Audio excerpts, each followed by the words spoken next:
Assalamu alaikum wa rahmatullahi ta'ala wa barakatuhu. Merci à vous, chers téléspectateurs, d'être fidèles à votre émission Santé et Bien-être sur la télévision Al-Bayan. Aujourd'hui, nous nous intéressons à un thème particulier. Il s'agit des corps étrangers dans l'œil.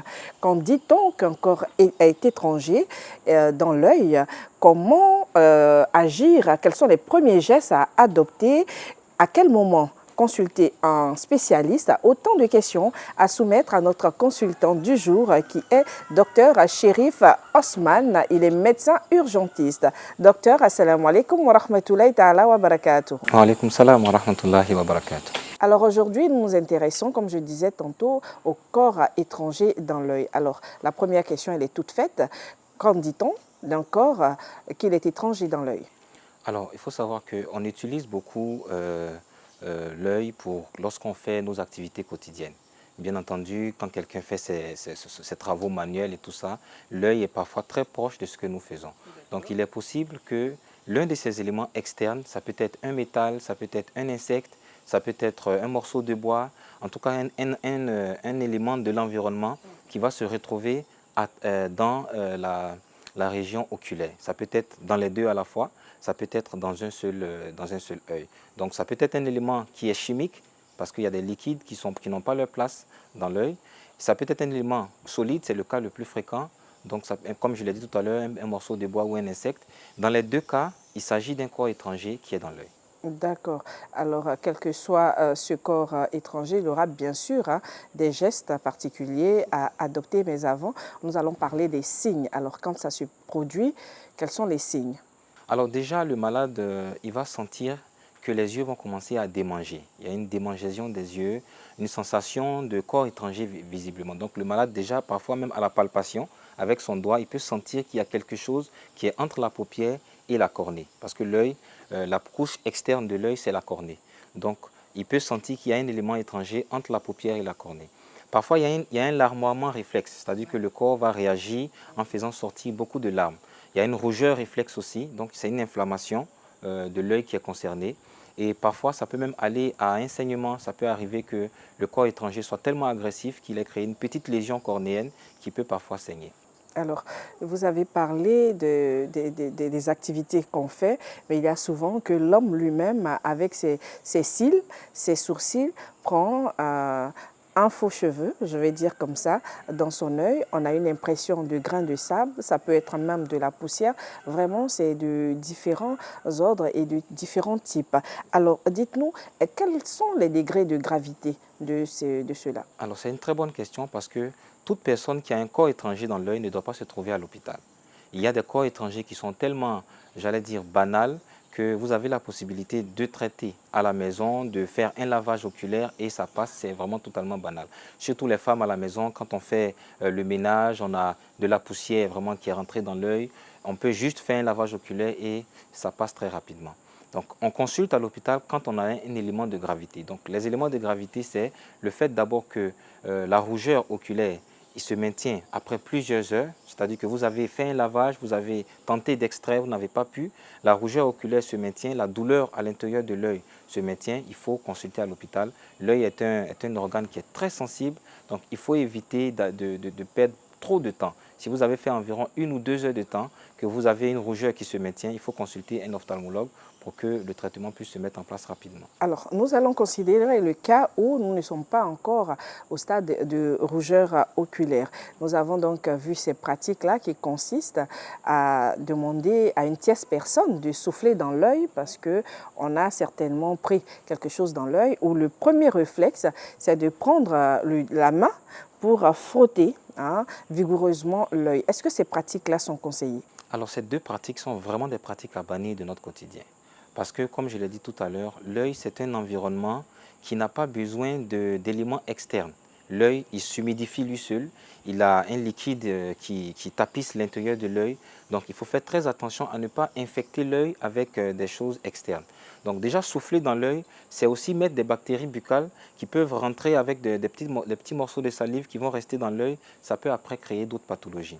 Donc, ce qu'on demande de faire, c'est le lavage. Le lavage, si vous avez une solution physiologique à la maison, si vous avez de l'eau, tout simplement de l'eau tiède à 15-20 degrés, vous pouvez tout simplement faire un lavage oculaire. Alors, comment concrètement ça se fait? Alors, le lavage oculaire, il y a deux positions à prendre lorsque vous faites un lavage oculaire.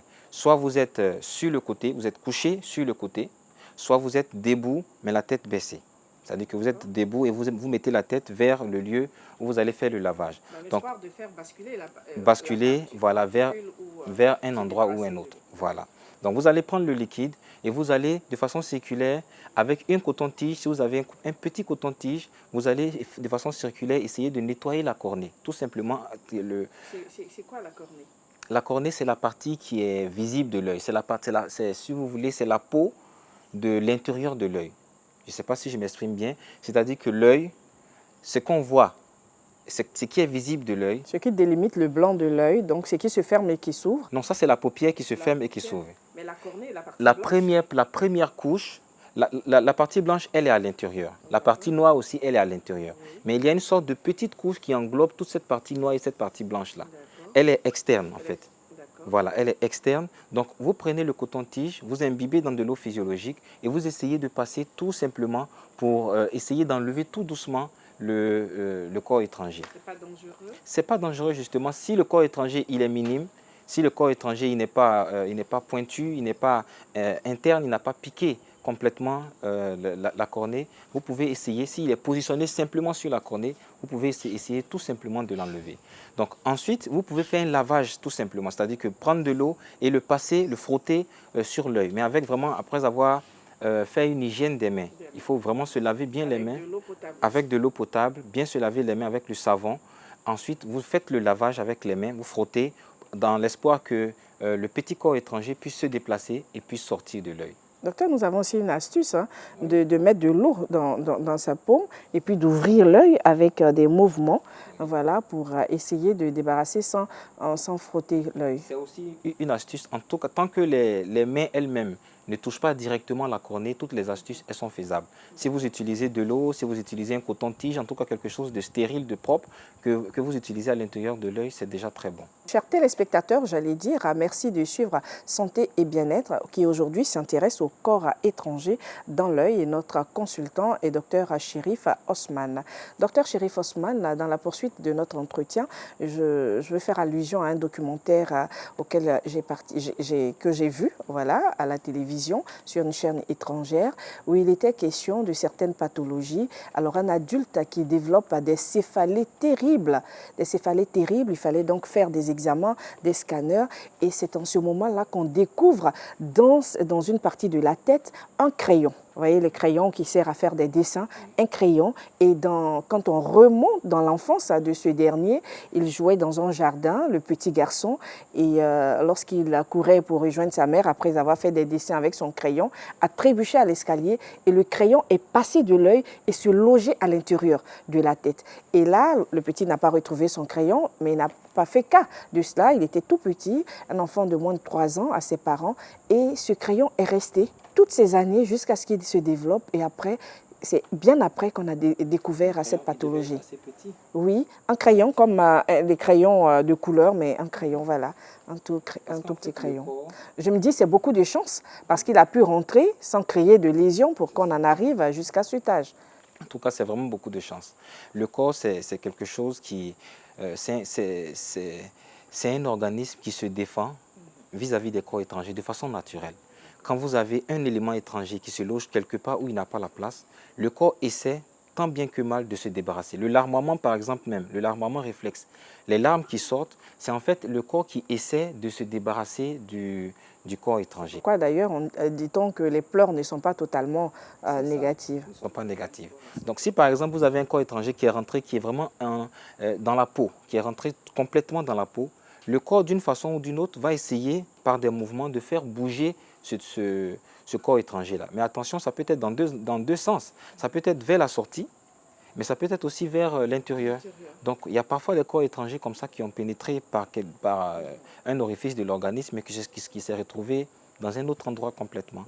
Donc, mais l'enfant, il a eu beaucoup de chance quand même parce que cet endroit-là, il y a extrêmement de nombreux organes qui sont très importants pour le corps. Par exemple, la glande hypophysaire qui est sur ce conduit-là, si ça touche ça, par exemple, l'enfant il est mort. D'accord. Alors on parlait des yeux qui devenaient rouges parce qu'ils avaient pris un corps étranger et vous disiez que c'était nécessaire de se rendre immédiatement à l'hôpital. Comment se fait la prise en charge dans un tel cas?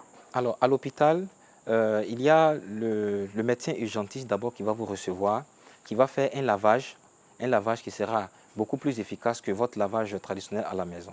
Donc si le lavage du médecin urgentiste n'a pas permis d'enlever le corps étranger, alors l'ophtalmologiste va venir avec des éléments spéciaux. C'est des petites pinces tout petites qui vont, d'abord il y a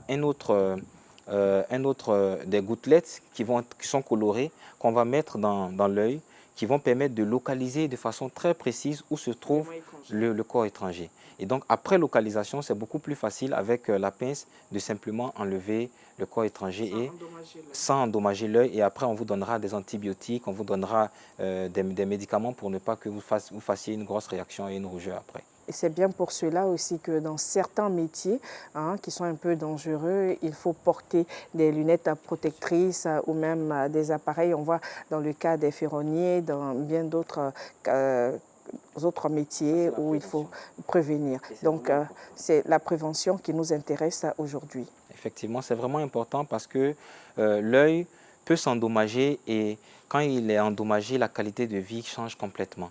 Donc, il faut faire très attention. Surtout les ferronniers, vous voyez qu'ils sont obligés d'être très proches de leur matériel.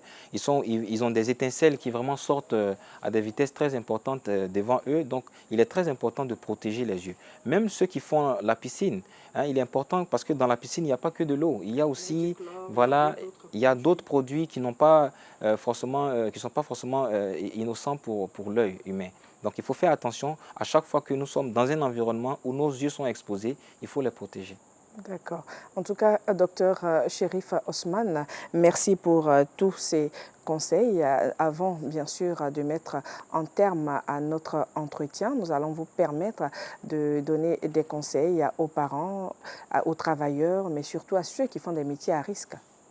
Alors déjà, aux personnes qui sont à la maison, qui ont très souvent des petits... Même dans la cuisine, docteur, le piment, ne serait-ce même que couper le piment, on peut prendre un jet de jus de piment dans les yeux. C'est quand même assez fréquent, nous, aux urgences. Avec le piment, il faut laver avec de l'eau, ça passe, rincer, ça passe. C'est s'il y a un élément étranger, parce qu'en fait, le piment, il y a la capsaïcine qui est dans le piment qui brûle. Pas forcément avec contact direct. C'est-à-dire que même si vous approchez du piment de vos yeux, ça va faire une petite brûlure. Ça, ce n'est pas un corps étranger, il n'y a pas forcément nécessité de chercher à enlever quelque chose qui serait rentré. Mais lorsqu'il y a un élément étranger qui rentre dans l'œil, de particules en fait, voilà, qui rentre dans l'œil, il faut faire un lavage. Il faut faire un lavage jusqu'à ce qu'on ait l'impression, parce que ça peut être une bonne ou une fausse impression, jusqu'à ce qu'on ait l'impression que le corps étranger n'est plus là. S'il n'y a plus de symptômes, qu'il n'y a pas de rougeur, qu'il n'y a pas de douleur, il n'est pas nécessaire d'aller consulter pour cela. Mais s'il y a une rougeur, qu'il y a des symptômes, qu'il y a une sensation d'éléments étrangers dans l'œil, il faut se rendre à l'hôpital. Le médecin urgentiste va se charger, bien entendu, de vous prendre en charge. Merci infiniment, docteur Cherif Ousmane. Merci pour tous ces conseils. Chers téléspectateurs, nos yeux sont précieux car ils nous permettent de nous déplacer, de voir tout ce que nous avons à faire et de voir tous les êtres qui nous sont chers. Préservons ce don d'Allah en garantissant toutes les mesures de sécurité autour des activités que nous allons faire pour protéger nos yeux. Si nous vivons un accident des yeux par des particules ou encore étrangers dans nos yeux, si les yeux deviennent rouges, comme le disait tantôt Dr Cherif Ousmane, rendons-nous immédiatement à l'hôpital pour une prise en charge. Merci de nous avoir suivis et surtout donnons-nous rendez-vous pour la semaine prochaine, Inch'Allah. Mais d'ici là, portez-vous bien. Wassalamu alaikum wa rahmatullahi ta'ala wa barakatuhu.